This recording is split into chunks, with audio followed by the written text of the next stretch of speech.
Muito bem, nós estamos começando mais um HDL Podcast e você é muito bem-vindo aqui. Queria começar com uma pergunta. Você acredita que Deus muda as circunstâncias da nossa vida em resposta às orações? Você crê mesmo na eficácia da oração? Você crê que Deus pode mudar pessoas, situações humanamente improváveis e impossíveis em resposta às orações? É sobre isso que nós vamos conversar agora. E vamos conversar usando exemplos e muitos exemplos da própria Bíblia. E eu poderia começar lá com Tiago, capítulo 5, versos 16 a 18. Somos informados ali de que muito pode, por sua eficácia, a súplica dos justos. E Tiago elenca ali exemplos da vida de Elias, que orou, mesmo sendo um homem semelhante a nós, com instância para não chover em Israel, e não choveu 3 anos e meio. Depois ele orou e a chuva desceu. Deus mudou rigorosa e literalmente circunstâncias em resposta às orações de Elias. Alguns que dizem, não, mas a oração não muda nada. Oração é só para mudar você. Não. Deus, sendo soberano, escolheu agir em resposta às orações do seu povo. O próprio Deus nos instrui na sua palavra: pedi e dar-se-vos-á, buscai e achareis, batei e abrir-se-vos-á, porque todo que pede recebe, todo que busca encontra, todo que bate, abrir-se-lhe-á. E diz mais a Bíblia: nada tendes, porque nada pedis. Há bênçãos que nós só as receberemos se nós orarmos. Não é que Deus não possa fazer sem que eu ore. Não é que a minha oração é que tem poder. Não, a oração não é poderosa. Poderoso é o Deus que responde à oração. Porém, Deus escolheu agir em resposta às orações do seu povo. Está lá em 2 Crônicas 7,14. Se o meu povo, que se chama pelo meu nome, se humilhar e orar, e me buscar, e se converter de seus maus caminhos, então eu ouvirei dos céus, perdoarei os seus pecados e sararei a sua terra. Ou seja, Deus condiciona determinadas bênçãos às orações. Portanto, a oração é um poderosíssimo instrumento que Deus pôs nas suas mãos para que você alcance determinadas dádivas de Deus ou intervenções de Deus para o seu bem, para o bem de quem vive ao seu redor. Então, não orar é você se privar. Orar é abrir o cadeado com a chave da fé. E eu queria aqui, então, aprofundar um pouco mais na vida do próprio Elias, porque Elias foi levantado por Deus num tempo de muita crise. Crise política, crise moral, crise econômica, crise espiritual. Quem reinava na sua nação era Acabe, um homem perverso, um homem sanguinário, um homem idólatra, um homem que enviesou e induziu a nação de Israel a rebelar-se contra Deus. Um homem que casou com uma mulher perversa, pior que ele, Jezabel, que perseguiu, que matou os profetas de Deus, que impôs à força da espada uma falsa religião em Israel. E Deus levantou Elias, um homem simples, lá das montanhas de Gileade, sem referência, sem diplomas, sem ser matriculado numa escola de profetas, sem vir de uma família sacerdotal. Mas esse homem, ele vai confrontar o rei Acabe e dizer para o rei Acabe que o juízo de Deus virá sobre a nação e virá em resposta às suas orações. Elias orou para não chover e não choveu, e o juízo de Deus era não chover. Não chover porque Israel estava adorando um falso Deus chamado Baal, a quem o povo atribuía as chuvas, as colheitas, as farturas e riquezas da terra. Então Deus muda, sim, as circunstâncias em resposta à oração.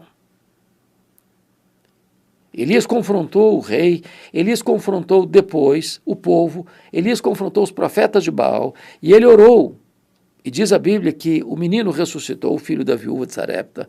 Ele orou, e diz a Bíblia que o fogo caiu do céu. Ele orou e as chuvas voltaram a cair sobre a terra, quando a nação reconheceu que só o Senhor é Deus, só o Senhor é Deus, só o Senhor é Deus. Então não caia nessa ideia de que oração não muda as coisas. Muda sim.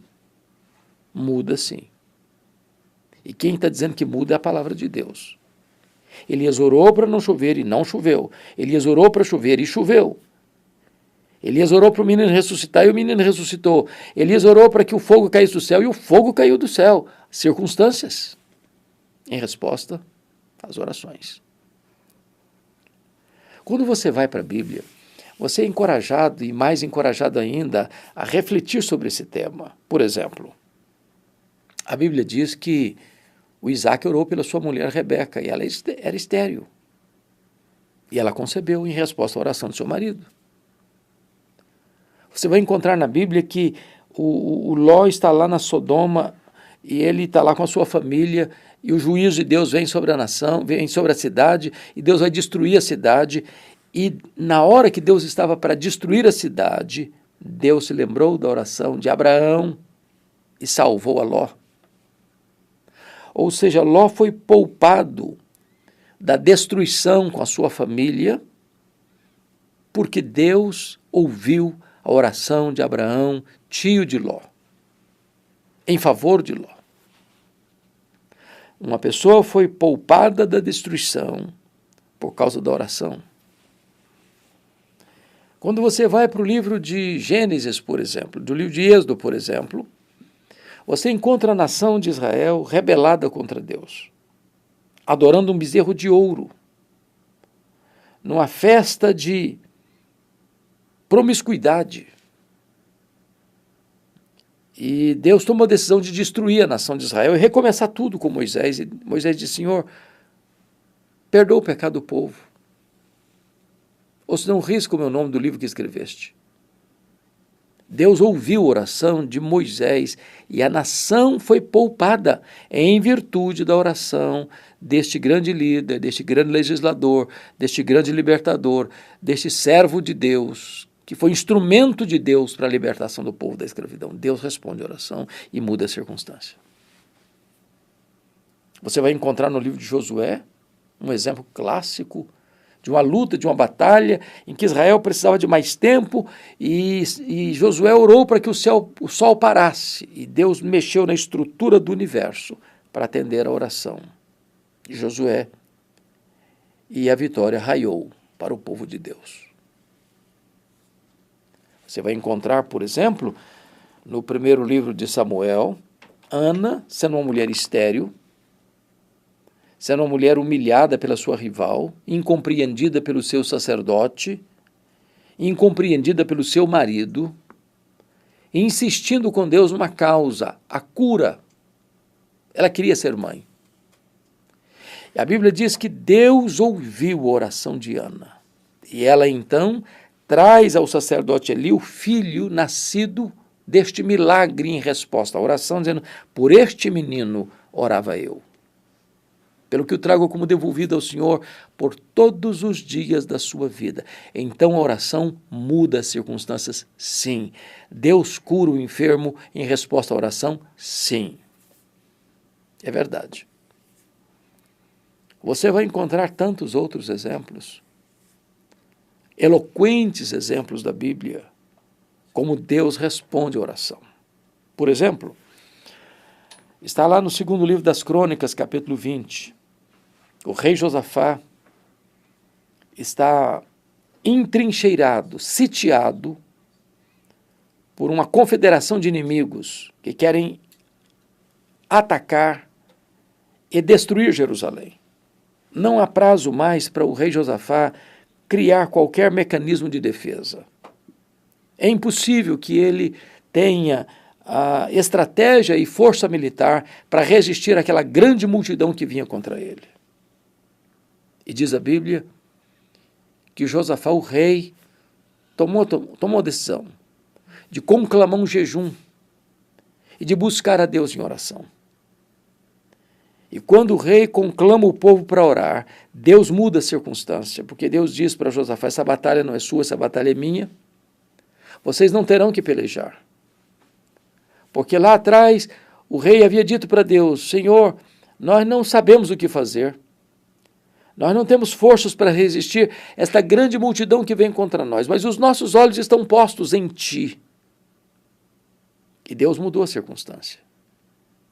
E Josafá, em vez de montar um poderoso exército, monta um coral, que vai cantando à frente dos soldados, e na medida em que eles começam a cantar e a dar louvores a Deus em altas vozes, Deus pôs emboscada contra os inimigos e eles foram desbaratados. Deus mudou a circunstância em resposta à oração. Eu posso lhe dar mais exemplos. Por exemplo, você vai encontrar o rei Ezequias, lá em Isaías 37 a 39, que começou a governar em Jerusalém aos 29 anos de idade e vai governar até os 54 anos de idade.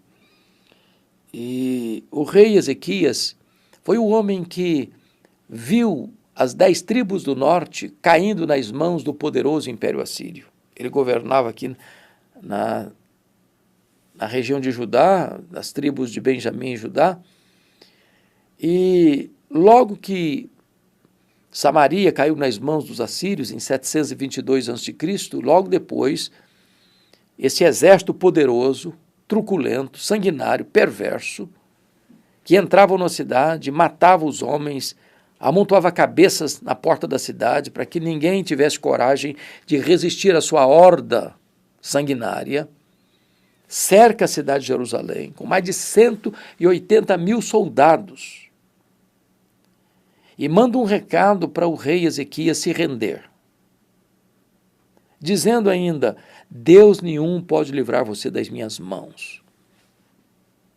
Pois bem, o que o rei fez? Capacidade de resistência militar nenhuma.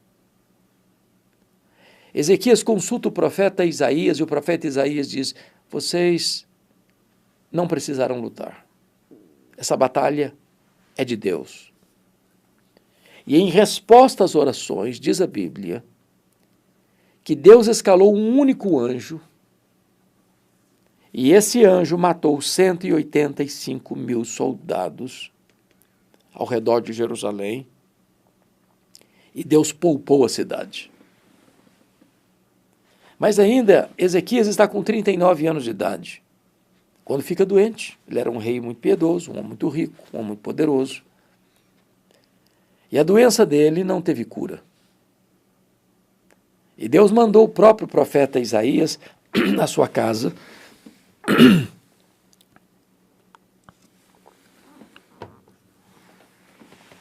com um recado urgente: põe em ordem a tua casa, porque morrerás e não viverás. Era uma sentença do próprio Deus. Então diz a Bíblia que o rei Ezequias voltou-se para a parede e orou fervorosamente e chorou copiosamente. E Deus mudou a circunstância rapidamente. Porque Deus mandou de volta o profeta Isaías e diz: olha, eu ouvi a sua oração, eu vi as suas lágrimas, e eu vou poupar Jerusalém, e eu vou curar você da sua enfermidade. E no terceiro dia você vai subir à casa de Deus. Deus não só livra militarmente Jerusalém, como Deus cura o rei de Jerusalém de uma enfermidade mortal, em resposta às orações. Então, aqueles que dizem para você que a oração não muda nada, é porque talvez não estão lendo a Bíblia. Ou porque talvez estão lendo a Bíblia com óculos embaçados da incredulidade. Deus pode fazer sem a oração do seu povo? Claro que pode, Ele é Deus. Ele pode tudo quanto Ele quer. Mas aprove a Ele, na sua bondade e graça, tornar-nos cooperadores com Ele, colocando em nossas mãos esta poderosa ferramenta que pode mudar circunstâncias.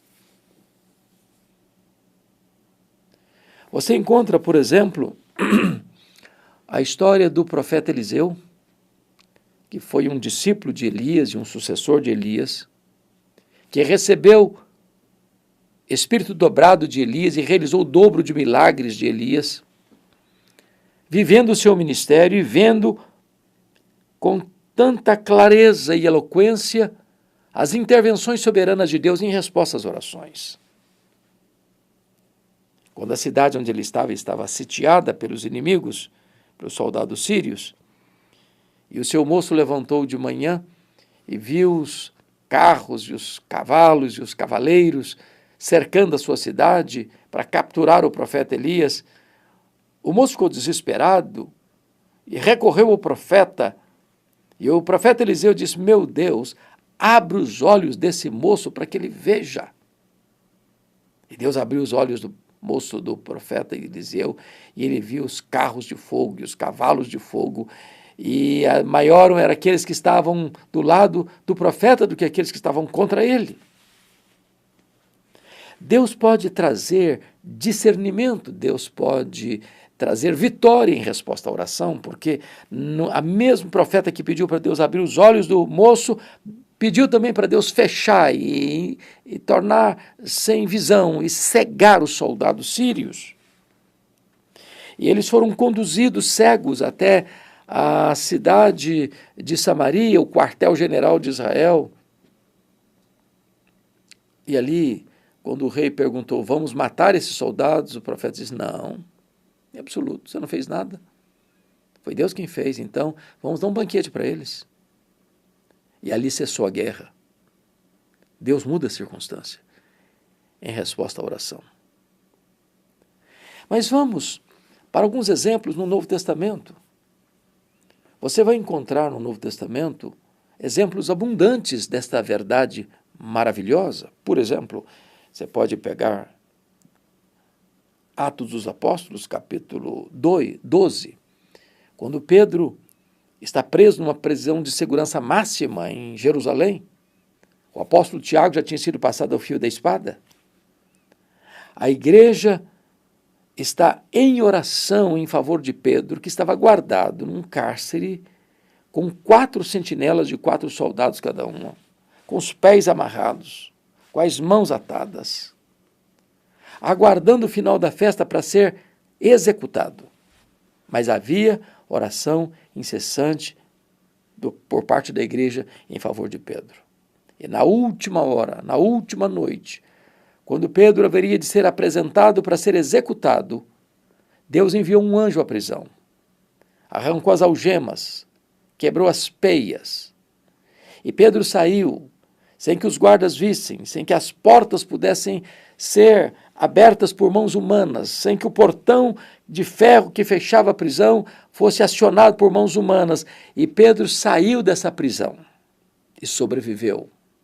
Porém, o rei que mandou matar Tiago e prender Pedro, este morreu nessa circunstância. Deus muda a circunstância em resposta à oração.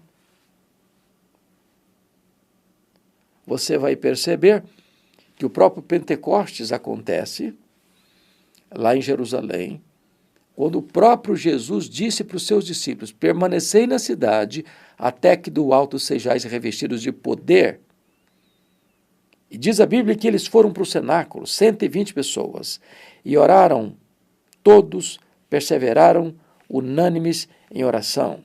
E em resposta à oração de todos, no domingo, às 9 horas da manhã, o Espírito Santo foi derramado sobre a igreja. E a igreja marcha vitoriosamente, desde então, de joelhos, na dependência de Deus, em oração, e os milagres de Deus vão se multiplicando e se multiplicando em resposta às orações da igreja. Deus responde a oração. O próprio Jesus foi um homem de oração. Ele orou no seu batismo, ele orou na sua tentação no deserto, ele orou ao escolher os seus discípulos, ele orou para perguntar aos discípulos quem ele era, ele orou no Monte da Transfiguração, ele orou no Jardim do Getsêmani, ele orou na cruz, e ele está orando por nós, lá no trono, à destra de Deus Pai. A Bíblia nos ensina a orar, e a orar sem cessar. O apóstolo Paulo foi um homem de oração. Quantos milagres Deus fez pelas mãos do apóstolo Paulo em resposta às orações. Você vai encontrar Deus fazendo coisas tão extraordinárias, tanto no Antigo quanto no Novo Testamento, Deus fechando boca de leões, Deus aplacando a fúria das chamas, Deus acalmando o mar, Deus curando enfermos, Deus ressuscitando mortos, como Deus ressuscitou aquela mulher chamada Dorcas, como Deus ressuscitou aquele jovem chamado Eutico, em resposta à oração. Então não duvide de que Deus pode tudo quanto Ele quer, e que Ele ouve, e que Ele atende. Porque quando você trabalha, mas quando você ora, Deus trabalha. A oração não é poderosa em si mesma, mas ela conecta a fraqueza humana à onipotência divina, ela conecta o altar da terra ao trono do céu.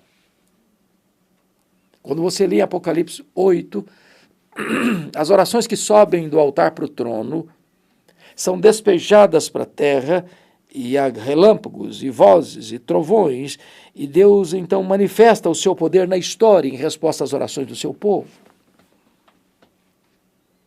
Quando você vai para a história da igreja, você vai ver que os apóstolos oraram, a igreja orou, os pais da igreja oraram, os reformadores oraram, os valdenses oraram, os reformadores oraram, os avivalistas oraram, a igreja contemporânea marcha na dependência de Deus em oração. Eu tenho tantas manifestações da bondade de Deus e das respostas de Deus no meu ministério, em resposta direta à oração. Já vi pessoas sendo curadas de uma maneira tão extraordinária em resposta à oração. Eu já vi casamentos recuperados em resposta à oração. Eu já vi filhos rebeldes voltando para casa em resposta à oração. Eu já vi pessoas de coração duro serem quebrantadas em resposta à oração. A oração é o instrumento que Deus nos deu para vermos a manifestação da mão onipotente de Deus agindo em nosso favor. Quando a igreja ora, Deus age. Quando a igreja caminha de joelhos, o braço onipotente de Deus é acionado. O povo de Deus é irresistível quando ele ora. Porque orar é você reconhecer sua fraqueza e clamar pelo socorro do Onipotente. Eu não sei quais são as suas causas que têm sido colocadas diante de Deus, mas talvez você tenha algum problema insolúvel na vida. Talvez você tenha alguma situação que ou Deus faz um milagre e você não vê saída. Talvez você vê circunstâncias humanamente impossíveis de serem revertidas. E eu posso lhe garantir que Deus faz o impossível dos homens em resposta às orações. Deus cura o enfermo, Deus restaura o casamento, Deus converte corações, Deus traz pródigos de volta para casa, Deus faz o impossível dos homens. Eu queria só concluir com um exemplo bem contemporâneo. Eu li um livro maravilhoso do pastor Tim Cymbala, pastor da Igreja Batista do Brooklyn, nos Estados Unidos. Uma igreja crescente, com um ministério muito relevante na área da música. E um dia o pastor Tim Cymbala chega em casa e a sua filha primogênita, adolescente, disse para ele: papai, eu não quero mais frequentar a igreja. Eu não quero nem mesmo mais ficar em casa. Eu quero curtir a vida. Eu quero sentir o que o mundo tem para me oferecer. Eu quero viver assim. O pai, perplexo, chocado com a fala da filha, disse: não, minha filha, você não pode fazer isso. Você é muito jovem. O pai pediu, o pai insistiu, o pai chorou, mas não adiantou nada. A menina botou a mochila nas costas e saiu de casa. O pastor Tim Cymbala pensou até em desistir do ministério e disse: meu Deus, eu não tenho condições emocionais de tocar minha vida. Um dia um colega dele ligou para ele da Flórida e disse: pastor Tim Cymbala, esquece essa menina. Ela não está nem aí com você. Toca a sua vida, toca o seu ministério. Mas que pai esquece uma filha? E naquela semana, numa vigília de oração na igreja, uma mulher se levantou e disse assim: pastor Tim Cymbala, a nossa igreja nunca levantou um clamor em favor da sua filha. A nossa igreja nunca chorou pela sua filha. E naquela reunião de oração, naquela vigília, todos os crentes deram as mãos, fizeram um grande círculo ao redor dos bancos. E aquela reunião de oração se tornou numa sala de parto, de dores, de soluços, de gemidos. Quando o pastor voltou para casa na madrugada, ele disse para sua esposa: minha querida, eu não tenho dúvidas de que Deus libertou nossa filha nessa madrugada. 2 dias depois, bem cedo, a campainha tocou, a mãe foi à porta atender, era a filha em lágrimas. E quando a mãe abriu a porta, ela correu no quarto onde estava seu pai, abraçou as pernas de seu pai e disse: papai, me conte o que aconteceu há 2 dias de madrugada. Eu estava em casa, parece que escamas caíram dos meus olhos. O meu coração foi quebrado dentro do meu peito. Eu quero dizer para o Senhor que eu estou de volta para Deus. Eu estou de volta para minha família. Eu estou de volta para minha igreja. Sabe por quê? Deus muda circunstâncias. Deus muda pessoas em resposta às orações. Eu conclamo você a colocar a sua vida, a sua família, a sua causa nas mãos de Deus em oração.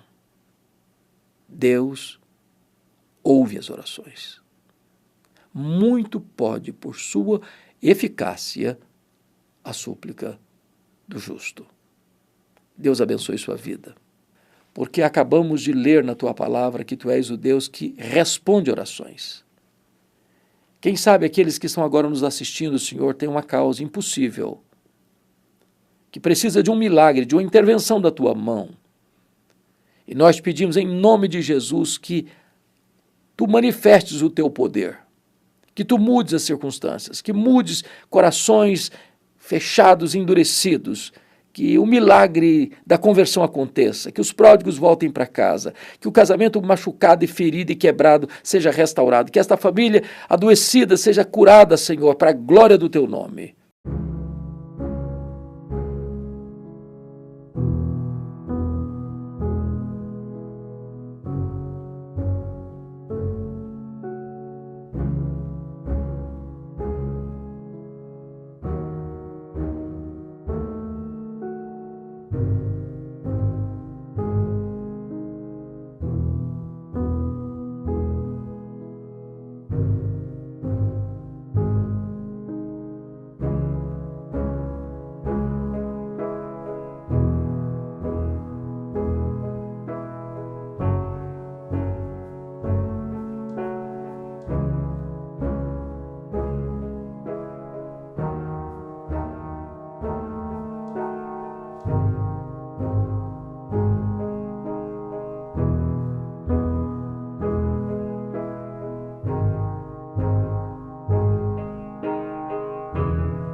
Nós estamos começando mais um HDL Podcast e você é muito, muito bem-vindo. Hoje eu quero tratar de um assunto importante aqui, direcionando a minha palavra mais especificamente para pregadores, pastores, seminaristas, obreiros. Dicas para o pregador, erros a evitar. Fique conosco, logo depois da vinheta, estamos de volta. Pela graça de Deus, eu sou pastor há 42 anos. Tenho pregado em todo o Brasil, em todos os estados da federação, em mais de 1.500 igrejas das mais diversas denominações. Sou muito grato a Deus pelo chamado. Sou muito grato a Deus pelo privilégio de ter tantas portas abertas para levar a palavra de Deus. Sou muito grato a Deus pela acolhida tão fraterna, tão gentil, tão calorosa que tenho recebido de tantas igrejas em todos os lugares do Brasil e em várias outras nações. E eu gostaria hoje de ter um papo aqui com você mais intimista, mais particular. Dicas, eu chamo isso de dicas para o pregador. Erros a evitar no púlpito. Não vou hoje tratar do sermão em si, mas apenas da apresentação do pregador, porque isso é fundamental, Então, quais são alguns erros mais comuns que você vê, que podem ser evitados? Coisas práticas, simples, mas que, de certa forma, refletem, reverberam na pregação, no desempenho, no resultado da pregação. Então, eu queria aqui elencar alguns desses erros, desses perigos ou desses problemas, talvez em si mesmos não tão graves, mas que podem melhorar. Então, a primeira coisa que eu gostaria de tratar aqui é sobre a vestimenta do pregador. É claro que a vestimenta ela precisa ser adequada ao ambiente. Se o ambiente é formal, você precisa vestir-se formalmente. Se o ambiente é informal, não há nenhum problema de você ir de forma informal. Mas é preciso que antes de você ir pregar numa igreja, se não é a igreja que você é pastor, que você é o pregador, você precisa saber como é que é. O que se espera? Porque às vezes o que se espera é que você vá a rigor de paletó, gravata, de terno.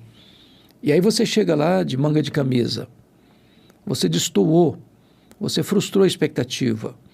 Então, é preciso conhecer a igreja que está recebendo você para você ir adequadamente vestido. Se essa igreja não segue esse figurino da formalidade e o pastor mesmo vai de forma informal, de camisa, manga de camisa, de tênis, de calça jeans, aí não há problema de você ir também dessa forma, porque não é esperado de você uma outra maneira de se postar, de se vestir. Você está vestindo com decência, com ordem, com decência, não tem problema. Então, a formalidade ou a informalidade da sua vestimenta vai depender da igreja onde você vai pregar. Agora, se você está pregando na sua igreja, a vestimenta é muito importante, porque as pessoas observam você, não apenas escutam você. Então, é preciso saber se essa roupa está bem passada, é preciso saber se o colarinho não está todo quebradiço, porque isso é uma questão de cuidado, não tem a ver com a roupa ser cara ou barata, é preciso estar bem apresentada. É preciso saber se o seu terno está limpo, é preciso saber se o seu sapato está bem engraxado, é preciso saber se a sua roupa está combinando. Por exemplo, você nunca usa uma camisa mais escura do que a gravata que você está usando. Por exemplo, você não vai botar uma camisa preta com a gravata branca. A gravata precisa sempre ser de um tom ou semelhante ou mais forte do que a cor da sua camisa. Porque às vezes para você passa batido, mas tem gente lá que é observadora desses princípios, dessas normas, dessas etiquetas, e às vezes um detalhezinho como este pode tirar a atenção do ouvinte. E nós precisamos ter o máximo de cuidado para que a nossa forma de nos apresentar na pregação não roube a atenção das pessoas ou desvie a atenção das pessoas. Temos que ter foco na mensagem. Então, cuidado com a sua aparência, seus cabelos bem penteados, o seu rosto está bem limpo, se está tudo certinho. Então, antes de sair de casa, dê uma olhadinha no espelho. Você deve ter um espelho também no seu gabinete pastoral, para que antes de você entrar ao púlpito, para ver se o seu nó da gravata não está torto. É muito importante esses detalhes, porque não pode existir uma forma de agir que vá prejudicar o desempenho, a clareza da mensagem que você está anunciando e como as pessoas estão recebendo. Esse é o primeiro conselho. Segundo conselho, você tem que ter todo cuidado com a postura corporal. Postura corporal. Então, eu tenho visto muitos pregadores que eles olham no infinito. Eles não encaram as pessoas, ou por vergonha, ou por acanhamento, ou porque ficam inseguros. Então, a pessoa que está sentada no último banco, não importa o tamanho da igreja, você precisa olhar lá para ela. E ela precisa perceber que você está dirigindo-se a ela, no último banco. Então, postura firme, ereta, clara, onde você vai ter uma tonalidade de voz adequada com o ambiente. Então, essa modulação da sua voz nessa apresentação é fundamental. Pregador que prega lá em cima o tempo todo, gritando, numa voz metálica, chega um momento que o povo cansa, dói no ouvido. Ou pregador que tem lá embaixo sempre aquela vozinha mansinha, tranquila, nunca levanta a voz, nunca dá uma ênfase, também dá sono. Então, o pregador, nessa postura, também na voz, ele precisa modular a sua voz. Tem hora de falar baixo, tem hora de falar médio, tem hora de falar baixinho. E aqui quem está na mesa de som precisa ter cuidado, porque eu já fui pregar em algumas igrejas que quando você levanta a voz, ele vai lá e baixa o nível na mesa de som.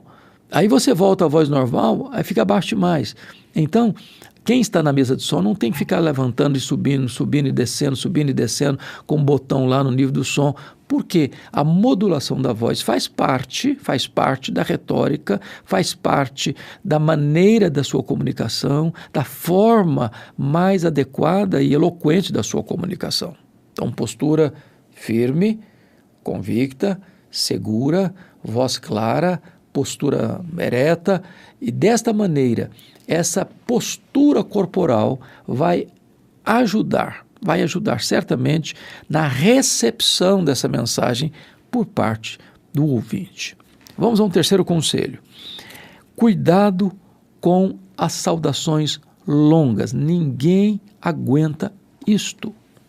O camarada vai saudar a igreja e fala, olha, eu estou trazendo um abraço do fulano, estou trazendo uma saudação do Beltrano, estou trazendo uma mensagem de saudação do meu presidente, da minha igreja, do meu presbitério, da minha região. O povo que está ali não quer saber disso, não está interessado nisso. Essas pessoas não são nem conhecidas delas. Então, o pregador recebeu a palavra, ele agradece o convite, agradece a pessoa que ele passou a palavra, agradece a igreja, mas isso com 30 segundos. Com 30 segundos. Nada de ficar enrolando, nada de ficar, desculpe da expressão, enchendo linguiça. Nada de ficar falando, coisas que as pessoas não querem ouvir, não estão interessadas em ouvir e vão se cansar de ouvir quando você achar que está na hora de começar a ler o texto da Bíblia para pregar.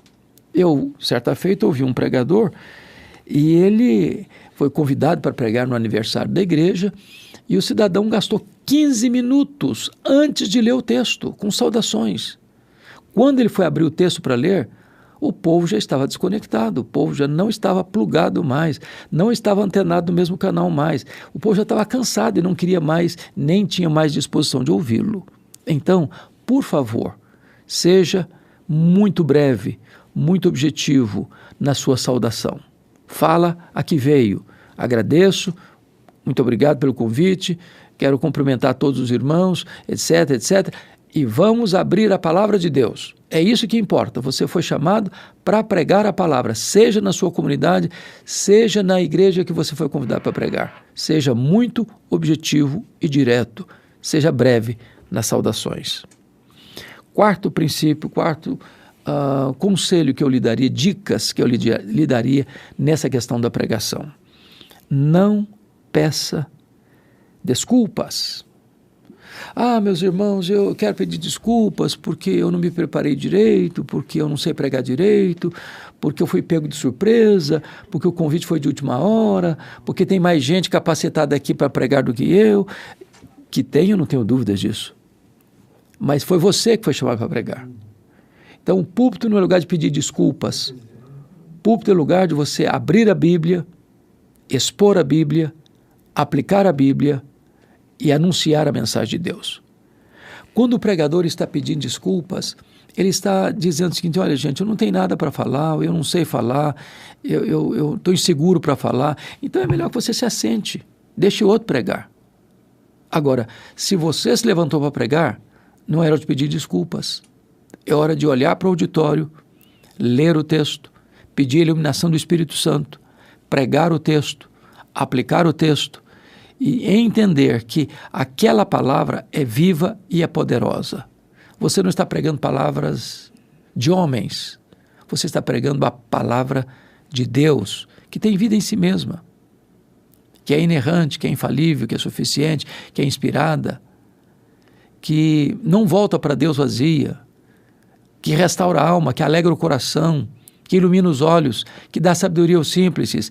Esta palavra é poderosíssima e é hora de você anunciá-la com convicção, com clareza, com autoridade. Então, preste atenção nessa dica. Quinta orientação, quinta dica. Cuidado com o anúncio de seus produtos. Eu tenho visto e eu respeito, mas me permita aqui dizer isso. Eu conheço pregador que, ao ser convidado para pregar, ele leva material, seja livros que ele escreveu, ou livros que ele está divulgando, ou, se é o caso de um cantor, é o pendrive que ele está vendendo, e as pessoas gastam tempo, e tempo, e tempo, e tempo com isso, e isso gera uma grande confusão. A que ele veio? Ele veio para vender ou ele veio para pregar? Ele veio para oferir vantagens pessoais ou ele veio para trazer a mensagem de Deus?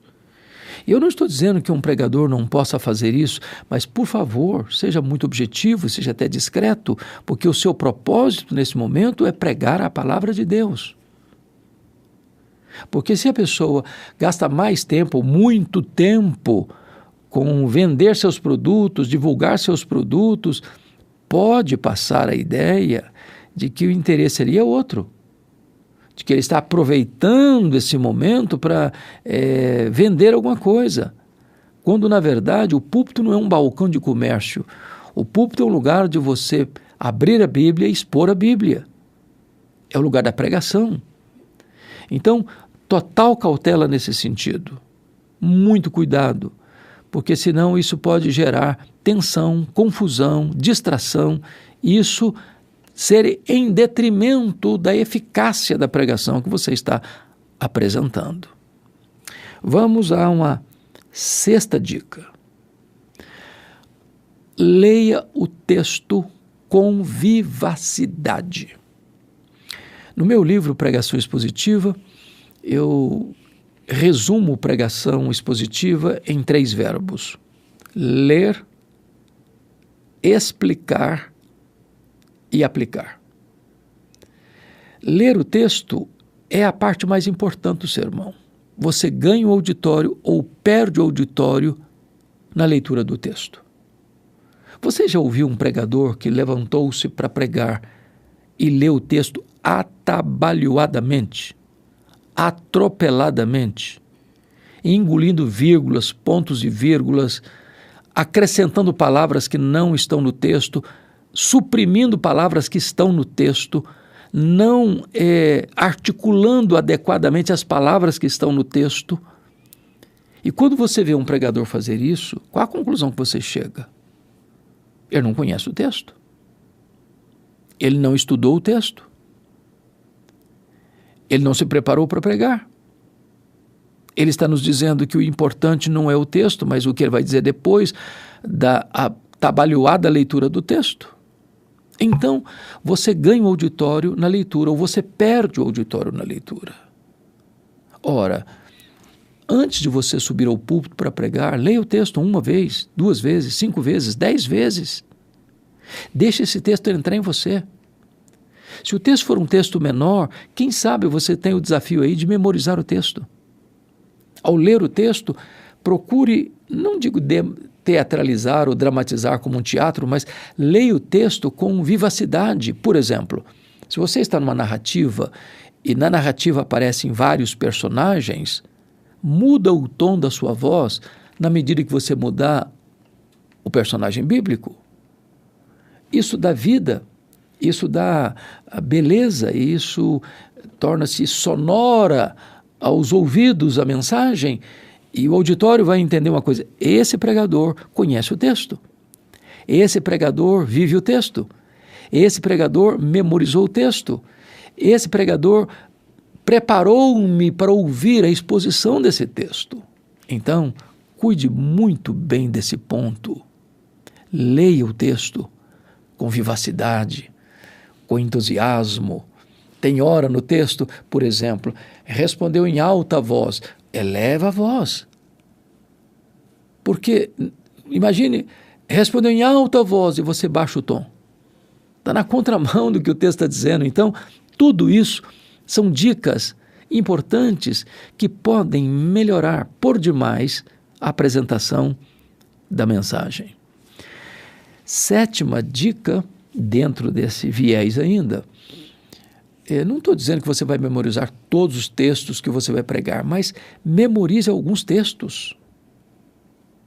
Quando você for pregar e você convida o povo para ler, faça uma introdução preparatória aí para a leitura e declame o texto. Olhando para o auditório, olhando nos olhos das pessoas, e elas vão perceber algo fantástico. O pregador conhece o texto, ele internalizou o texto, ele memorizou o texto. Esse texto é muito importante para ele, e ele vai trazer coisas fantásticas para nós a partir desse texto. Gere essa expectativa no seu auditório. Agora, é claro que você terá que preparar o sermão, porque também não é adequado você gerar uma grande expectativa, como se você fosse construir um arranha-céu e entregar um casebre.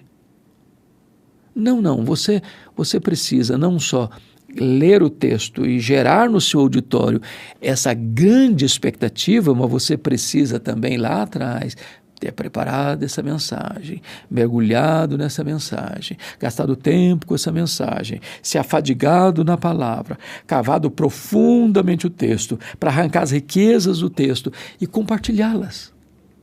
Ao fim, as pessoas não vão sair encantadas com o pregador, sairão encantadas com a riqueza da palavra de Deus.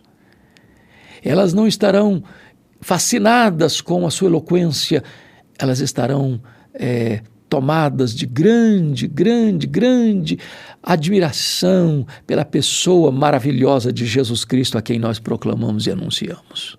Então, faça isso. Memorize o texto. Me permita uma 8ª dica.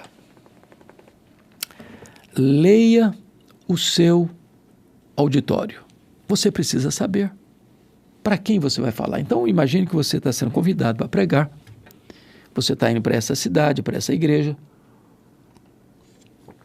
No caminho para o templo, você pode fazer perguntas ao pastor ou quem está levando você. Como é que é a igreja?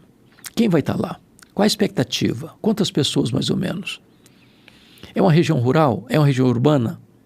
É uma cidade pequena? É uma cidade grande? Qual é o público-alvo? São mulheres? São homens? São casais? É o grupo variado? É um trabalho específico de gratidão ou de aniversário?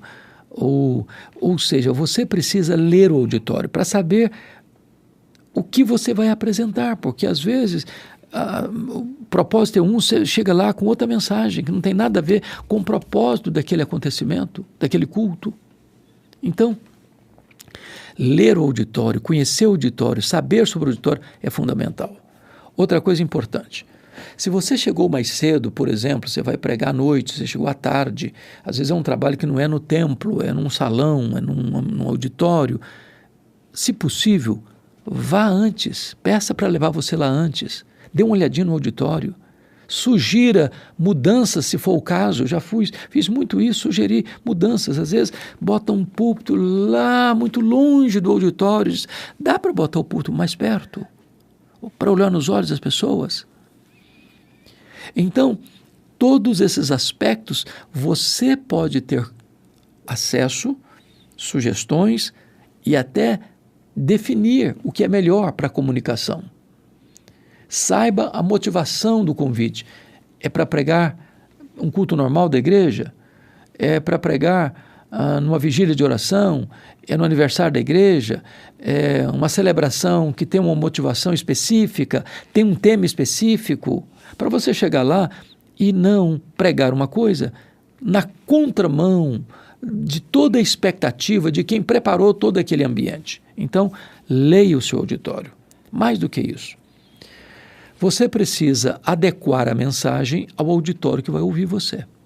Por exemplo, se você chega numa região mais rural, as ilustrações que você vai usar vão ser ilustrações mais rurais. Você vai chegar numa região rural fazendo ilustrações dos grandes centros urbanos, como você não vai pregar para um grande centro urbano usando as ilustrações do campo rural, da lida rural. Você precisa ser pertinente, adequado na aplicação da mensagem, nas ilustrações que você vai usar, para que você seja oportuno. Por exemplo, se você vai estar pregando num auditório de pessoas mais simples, mais humildes, com um grau de escolaridade menor, você vai ter que usar um vocabulário mais simples. Não adianta você querer, como diz um amigo meu, pregar para girafa, porque as pessoas estão aqui embaixo. Então, use o vocabulário de acordo com o auditório que está ouvindo você. Se você está diante de um auditório que requer um vocabulário mais pomposo, mais rico, mais requintado, não hesite em fazer isso, porque também isso dá credibilidade ao pregador. Esse camarada não é qualquer um, não. Ele conhece o vernáculo, ele conhece a língua portuguesa, ele conhece a realidade das ilustrações que você usa. As pessoas vão perceber que você é uma pessoa antenada. E isso não tem a ver chamar a atenção para você. Isso tem a ver que o pregador precisa ter credibilidade para ser ouvido pelas pessoas. Não estou dizendo com isso que uma pessoa com limitado conhecimento não possa pregar para pessoas de alta performance intelectual. Podem. Você vê na história um Moody, por exemplo, o Lima Moody, ele era um homem com limitações no conhecimento, mas pregava para os grandes da sua época, um maior avivalista do século XIX. Então, mas no comum, no dia a dia, no aspecto da rotina da vida, você precisa ler o seu auditório. Me permita agora a penúltima dica, a 9ª dica. Estou dando para você 10 dicas de que erros a evitar no púlpito e como você pode melhorar o seu desempenho no púlpito. Então, 9ª dica, saiba terminar o sermão.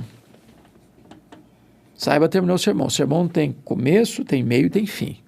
Tem a introdução, tem o corpo da mensagem e tem a peroração, ou seja, tem a conclusão. Eu conheço pregadores que não conseguem terminar.